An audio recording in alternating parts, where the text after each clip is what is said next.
Peter and Wendy by J.M. Barrie. Chapter 13. Do you believe in fairies? The more quickly this horror is disposed of, the better. The first to emerge from his tree was Curly. He rose out of it into the arms of Seco, who flung him to Smee, who flung him to Starkey, who flung him to Bill Jukes, who flung him to Noodler. And so he was tossed from one to another till he fell at the feet of the black pirate. All the boys were plucked from their trees in this ruthless manner, and several of them were in the air at a time like bales of goods flung from hand to hand.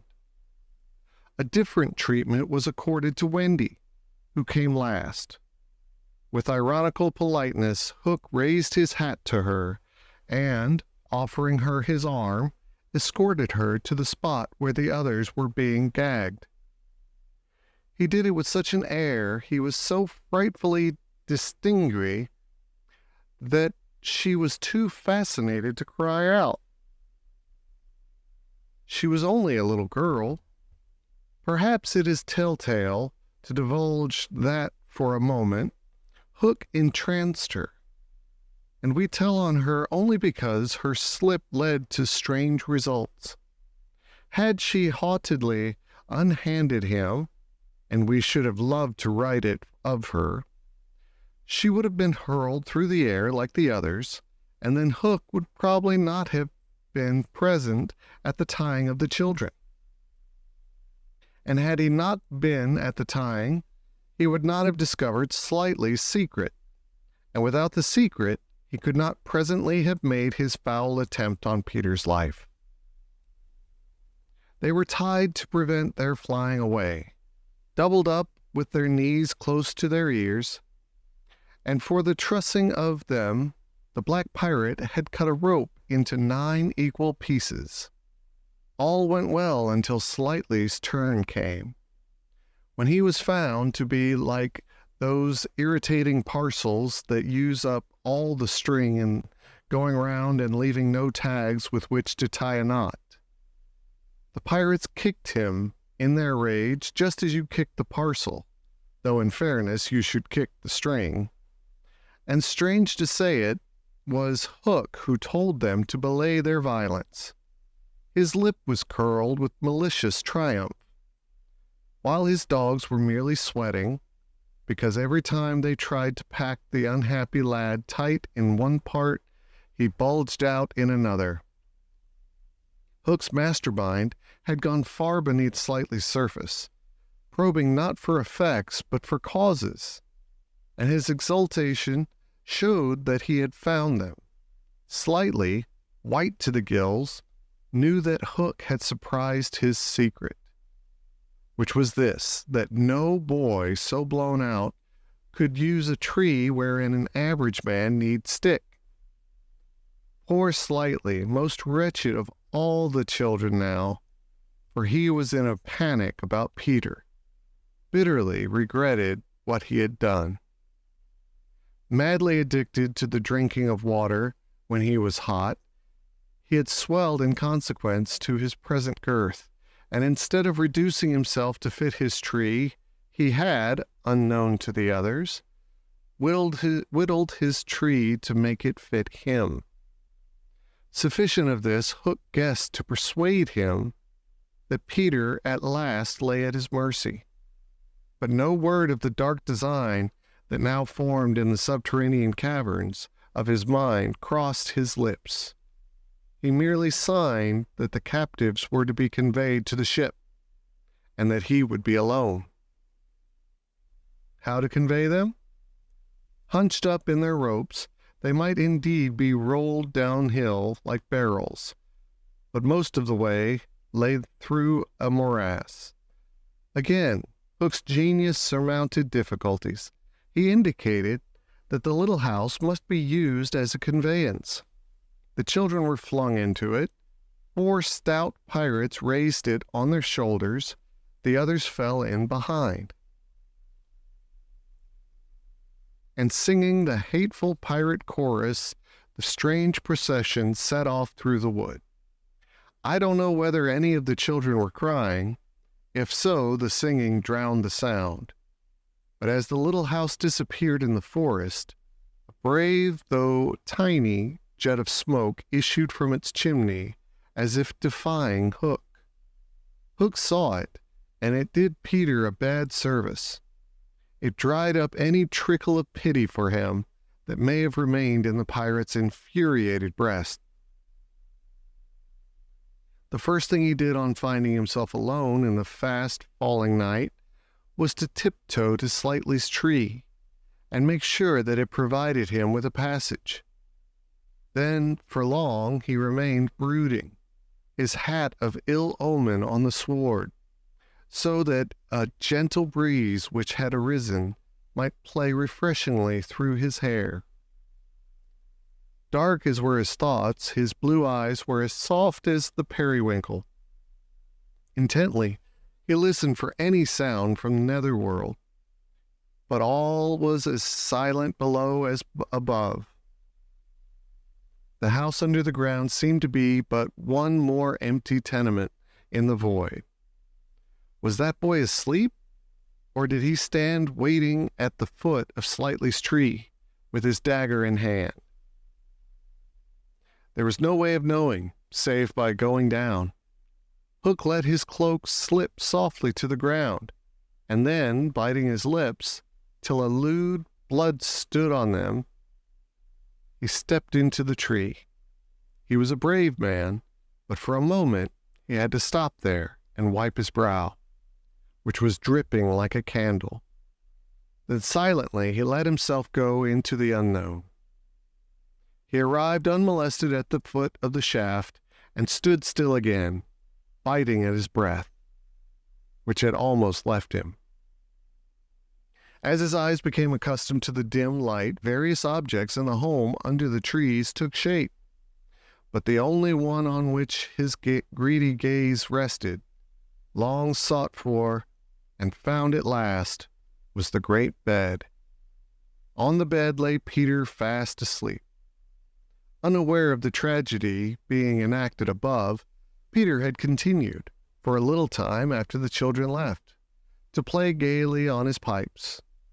No doubt rather a forlorn attempt to prove to himself that he did not care. Then he decided not to take his medicine, so as to grieve Wendy. Then he lay down on the bed outside the coverlet to vex her still more, for she had always tucked them inside it, because you never know that you may not grow chilly at the turn of the night. Then he nearly cried, but it struck him how indignant she would be if he laughed instead. So he laughed a haughty laugh and fell asleep in the middle of it. Sometimes, though not often, he had dreams, and they were more painful than the dreams of other boys. For hours he could not be separated from these dreams, though he wailed piteously in them. They had to do, I think, with the riddle of his existence. At such times it had been Wendy's custom to take him out of bed and sit with him on her lap, soothing him in dear ways of her own invention, and when he grew calmer to put him back to bed before he quite woke up, so that he should not know of the indignity to which she had subjected him. But on this occasion he had fallen at once into a dreamless sleep. One arm dropped over the edge of the bed, one leg was arched, and the unfinished part of his laugh was stranded in his mouth, which was open, showing the little pearls. Thus defenseless, Hook found him. He stood silent at the foot of the tree, looking across the chamber at his enemy. Did no feeling of compassion disturb his somber breast? The man was not wholly evil. He loved flowers, I've been told, and sweet music, he himself no mean performer on the harpsichord. And let it be frankly admitted, the idyllic nature of the scene stirred him profoundly. Mastered by his better self, he would have returned reluctantly up the tree, but for one thing. What stayed him was Peter's impertinent appearance as he slept. The open mouth, the drooping arm, the arched knee. They were such a personification of cockiness as, taken together, will never again, one may hope, be presented to eyes so sensitive to their offensiveness. They steeled Hook's heart. If his rage had broken him into 100 pieces, every one of them would have disregarded the incident and leapt at the sleeper. Though a light from the one lamp shone dimly on the bed, Hook stood in darkness himself, and at the first stealthy step forward, he discovered an obstacle. The door of Slightly's tree, it did not entirely fit the aperture, and he had been looking over it, feeling for the catch. He found, to his fury, that it was low down, beyond his reach. To his disordered brain, it seemed then that the irritating quality in Peter's face and figure visibly increased, and he rattled the door and flung himself against it. Was his enemy to escape him after all? But what was that? The red in his eye had caught sight of Peter's medicine standing on a ledge within easy reach. He fathomed what it was straight away, and immediately he knew that the sleeper was in his power. Lest he should be taken alive, Hook always carried about his person a dreadful drug, blended by himself of all the death-dealing rings that had come into his possession. These he had boiled into a yellow liquid quite unknown to science, which was probably the most virulent poison in existence. 5 drops of this he now added to Peter's cup. His hand shook, but it was in exultation rather than in shame. As he did it, he avoided glancing at the sleeper, but not lest pity should unnerve him, merely to avoid spilling. Then one long gloating look he cast upon his victim, and turning, wormed his way with difficulty up the tree. As he emerged at the top, he looked the very spirit of evil breaking from its hole. Donning his hat at its most rakish angle, he wound his cloak around him, holding one end in front as if to conceal his person from the night, of which it was the blackest part, and muttering strangely to himself, stole away through the trees. Peter slept on. The light guttered and went out, leaving the tenement in darkness. But still he slept. It must have been not less than 10 o'clock by the crocodile, when he suddenly sat up in his bed, wakened by he knew not what. It was a soft, cautious tapping on the door of his tree. Soft and cautious, but in that stillness it was sinister. Peter felt for his dagger till his hand gripped it. Then he spoke. "Who is that?" For long there was no answer. Then again the knock. "Who are you?" No answer. He was thrilled, and he loved being thrilled. In 2 strides he reached the door. Unlike Slightly's door, it filled the aperture, so that he could not see beyond it. Nor could the one knocking see him. "I won't open unless you speak," Peter cried. Then at last the visitor spoke, in a lovely, bell-like voice. "Let me in, Peter." It was Tink, and quickly he unbarred to her. She flew in excitedly, her face flushed and her dress stained with mud.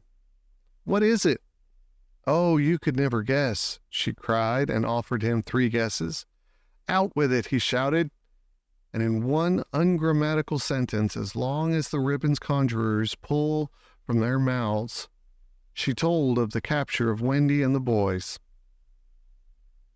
Peter's heart bobbed up and down as he listened. Wendy bound, and on the pirate ship? She who loved everything to be just so. "I'll rescue her," he cried, leaping at his weapons. As he leapt, he thought of something he could do to please her. He could take his medicine. His hand closed on the fatal draught. "No!" shrieked Tinker Bell, who had heard Hook muttering about his deed as he sped through the forest. "Why not? It is poisoned." "Poisoned? Who could have poisoned it?" "Hook." "Don't be silly. How could Hook have got down here?" Alas, Tinker Bell could not explain this, for even she did not know the dark secret of Slightly's tree.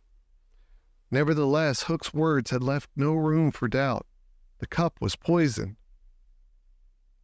"Besides," said Peter, quite believing himself, "I never fell asleep." He raised the cup. No time for words now, time for deeds. And with one of her lightning movements, Tink got between his lips and the draught and drained it to the dregs. "Why, Tink, how dare you drink my medicine?" But she did not answer. Already she was reeling in the air. "What is the matter with you?" cried Peter, suddenly afraid. "It was poison, Peter," she told him softly, "and now I'm going to be dead." "Oh, Tink, did you drink it to save me?" "Yes." "But why, Tink?" Her wings would scarcely carry her now, but in reply, she alighted on his shoulder and gave his chin a loving bite.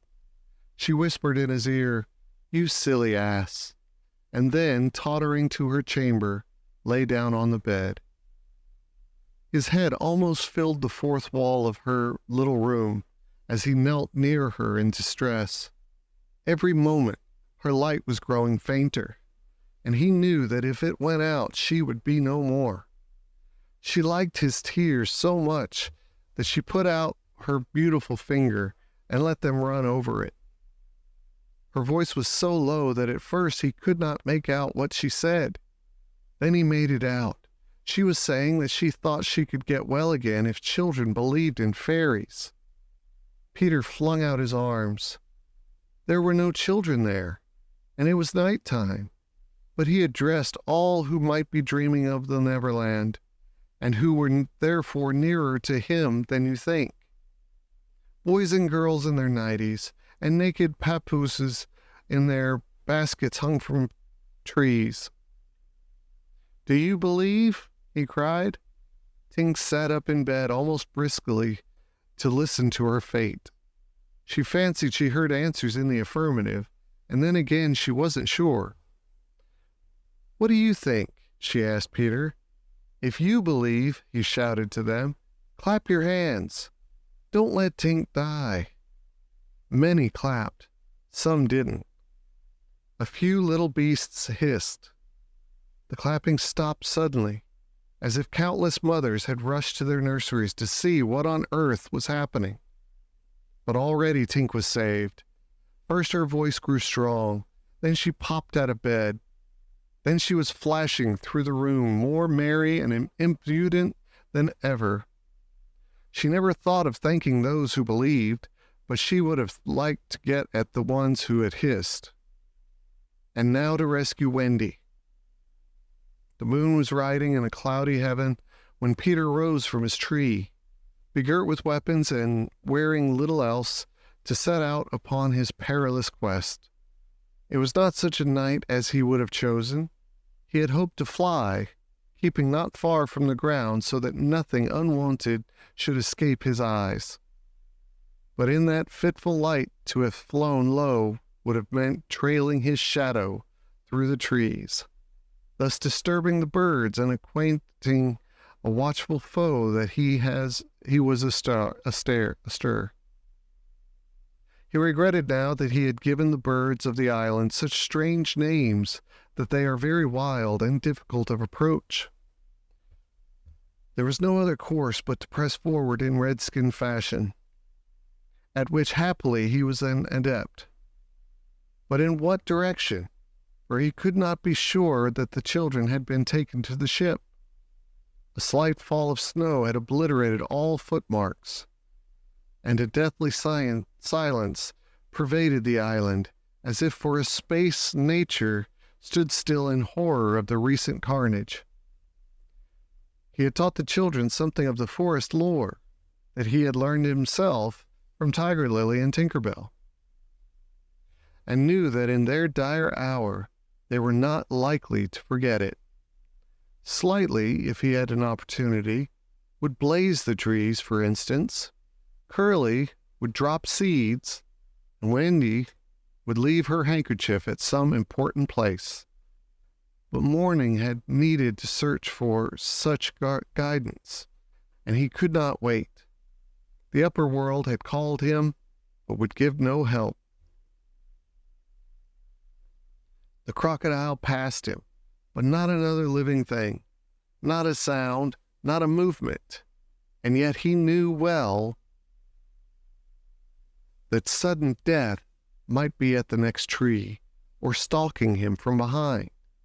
He swore this terrible oath, "Hook or me this time." Now he crawled forward like a snake, and again, erect, he darted across a space on which the moonlight played, one finger on his lip, and his dagger at the ready.